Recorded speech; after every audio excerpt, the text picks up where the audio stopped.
खबरों से जुड़े रहने के लिए हमारे चैनल को सब्सक्राइब करें और बेल आइकन ज़रूर दबाएं। उल्लासनगर के 2022 में चुनाव होने वाले, जो महाराष्ट्र में सब महानगर पालिका के चुनाव होने वाले।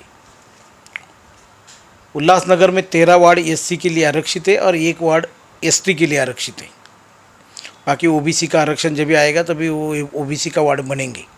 अभी फ़िलहाल ओबीसी का वार्ड का अभी तक कुछ नहीं है, लेकिन प्रारूप यादी बनाने का, प्रारूप आराखड़ा बनाने का, वार्ड रचने का, प्रभाग रचने का, बनाने का काम शुरू हो गया। लेकिन गई 8 दिन से हमारे जो इंजीनियर हैं वो सब वो वार्ड बनाने का काम कर रहे हैं, लेकिन वही इंजीनियर लोगों को मैनेज करके बता रहे लोगों को क्या आपका वार्ड ऐसा बन गया, वो ऐसा वार्ड। शहर में पूरी अफवाहें, लोगों को जो वार्ड बन रहे हैं वो 10 दिन पहले लोगों को मालूम है ये वार्ड बनने वाली।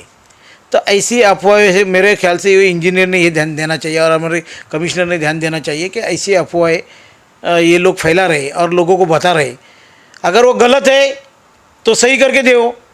लेकिन मैंने उनको कल कमिश्नर से मिला और कमिश्नर को बात किया, साहब ये ऐसा अगर होता है तो ये गलत है, आपके लोग बाहर अफवाह फैला रहे वो गलत है, वो नहीं फैलाना चाहिए। वो अगर वो वार्ड बनाना ईमानदारी से बनाना चाहते गवर्नमेंट के गाइडलाइन से, यानी गवर्नमेंट का बोलेगा तो राज्य निवडणूक के गाइडलाइन से अगर बनाना चाहते तो गाइडलाइन के हिसाब से दलित बस्ती फोड़ा नहीं जाएगी, जो भौगोलिक परिसर है वो तोड़ा नहीं जाएगा। ये सब ध्यान में रखते हुए वार्ड प्रभाग रचना बननी चाहिए। ये प्रारूप प्रभाग रचना है, उसके बाद डिक्लेयर होगी, फिर ऑब्जेक्शन सजेशन होगा।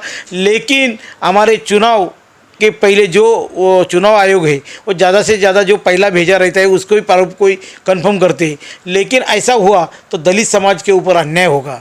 ये मैंने पहले ही 2 बार इलेक्शन में ये आवाज़ उठाई थी, लोगों ने उठाई थी, लेकिन वो काम नहीं हुआ। उसके बाद भी वार्ड 2 बार ये उल्लासनगर में वार्ड प्रभाग रचना फूटी है, आपने देखा है। ये बार भी ऐसा ही चालू है। तो मेरा कमिश्नर से मिलने, उपमहापौर होने के नाते मैंने कमिश्नर से मिले और कमिश्नर से बात बताई कि ऐसा नहीं होना चाहिए। जो किसकी बाहर जो अफवाह फैला रही हो अगर वो सही है तो ये गलत है, आप इसके ऊपर एक्शन लो। और अपन एक्शन नहीं लेंगे तो हमको मजबूरन चुनाव आयोग के पास जाना पड़ेगा, नहीं तो फिर कोर्ट में जाना पड़ेगा यदि प्रभाग पब्लिश होने के बाद।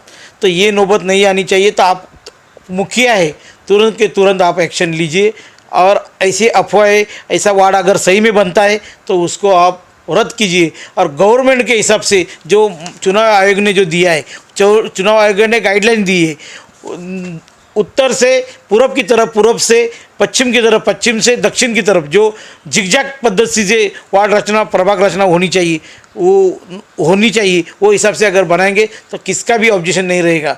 वो किसका वार्ड टूटता है क्या है वो बात की बात है, लेकिन जो भी नियम दिया है वो नियम से होनी चाहिए। यही हमारी रिपब्लिकन पार्टी की मांग है।